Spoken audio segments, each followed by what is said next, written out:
दोस्तों आप सभी का एक और वीडियो में फिर से स्वागत है।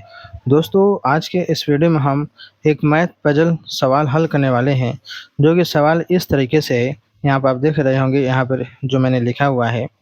ठीक है दोस्तों, सवाल है कि 3 मुर्गी 3 दिन में 3 अंडा देती है, तो अगर 300 मुर्गी की संख्या हो गई, 300 दिन में कितना अंडा देगी। अगर आपके मन में इसका जो जवाब है ये चल रहा होगा कि जिस तरीके से 3 मुर्गी 3 में 3 अंडा दे रही है, तो 300 मुर्गी 300 दिन में 300 अंडा देगी, तो ये दोस्तों इसका जवाब ये नहीं होगा, ये आपका गलत जवाब होगा।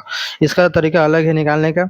मैं आपको यहाँ पर एक ट्रिक के ज़रिए से बताऊँगा, ताकि आसानी के साथ आप इसका आंसर निकाल सकते हैं। तो चलिए बिना देर के वीडियो को शुरू करते हैं और इसका हम आंसर निकालते हैं। सबसे पहले ट्रिक का नाम क्या है, मैं आपको यहाँ पर फार्मूला वो लिख देता हूँ। वो फार्मूला है M1 इंटू D1 बटा में W1 बराबर M2 इंटू D2 बटा में W2।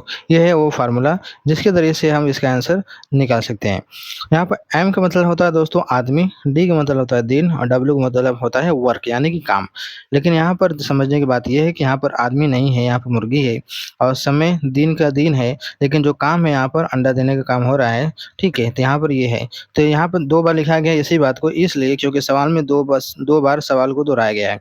पहले लाइन में क्या है, 3 मुर्गी है, 3 दिन में 3 अंडा दे रही है, तो 300 मुर्गी दूसरा लाइन हो गया, इसलिए यहाँ पर M2 लिखा गया है। ठीक है, अब इसी फार्मूले पर सवाल को रख देना है, आपका जो आंसर है दोस्तों निकल आएगा। तो पहले मुर्गी के लिए कितना है, 3 है, कितने दिन में, 3 दिन में कितना दे रही है, 3 अंडा दे रही है, ये लिख देंगे बराबर M2 मतलब कि 300 मुर्गी, दिन यानी 300 दिन बटे में कितना अंडा दे रही है, ये आपको निकालना है। तो यहाँ पर मैं सिर्फ W2 ही रहने दे रहा हूँ। ठीक है, इसको हम हल नहीं करते। अब आगे हम बढ़ते हैं, अब इसको हल करेंगे। देखिए 1 3 से 1 3 कट गया, बचा हमारे पास क्या, 3। ठीक, अब ये आप 3 गुणा करेंगे तो आपको हो जाएगा 3 गुणे W2 बराबर 300 गुणे 300, ये हो गया।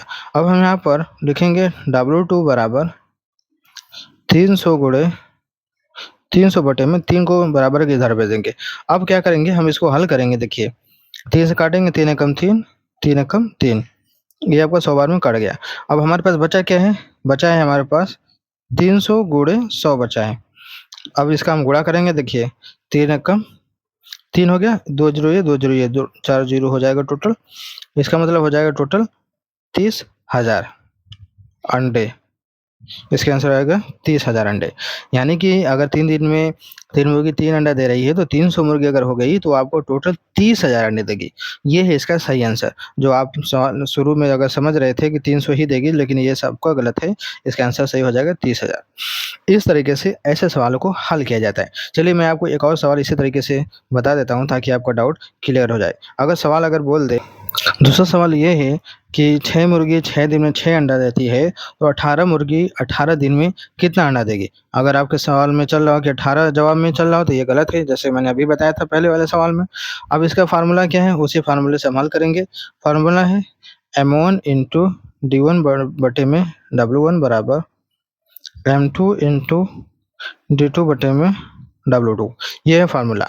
तो पहले मुर्गी के लिए 6 कितने दिन में, 6 दिन में कितना अंडा देती है, 6 अंडा देती है। दूसरी मुर्गी के लिए 18 दिन 18 दिन, और आपको निकलना है कितना अंडा देगी। अब इसे फार्मूले से हल करेंगे। 1 6 से 1 6 कट गया, बचा क्या हमारे पास, 6 गुणे W2 बराबर 18 गुणे 18। अभी हो जाएगा आपका W2 बराबर 18 गुणे 18 बटा में 6। अब इसको हल करेंगे। देखिए 6 एकम 6, 6 3 18 कट गया, बचा हमारे पास क्या, 18 गुणे 3। अब इसका गुणा करेंगे तो कितना हो जाएगा, 18 3 54, ये हो जाएगा इसका 54 अंडे, यानी इसका आंसर आ जाएगा 54 अंडे। तो इस तरीके से आपको हल करना है, बहुत ही सिंपल है। तो उम्मीद करते हैं आपको वीडियो अच्छी लगी होगी, तो लाइक करना ना भूलिएगा। चैनल पहले बस सब्सक्राइब कर लीजिएगा। चलिए मिलते हैं नए वीडियो में।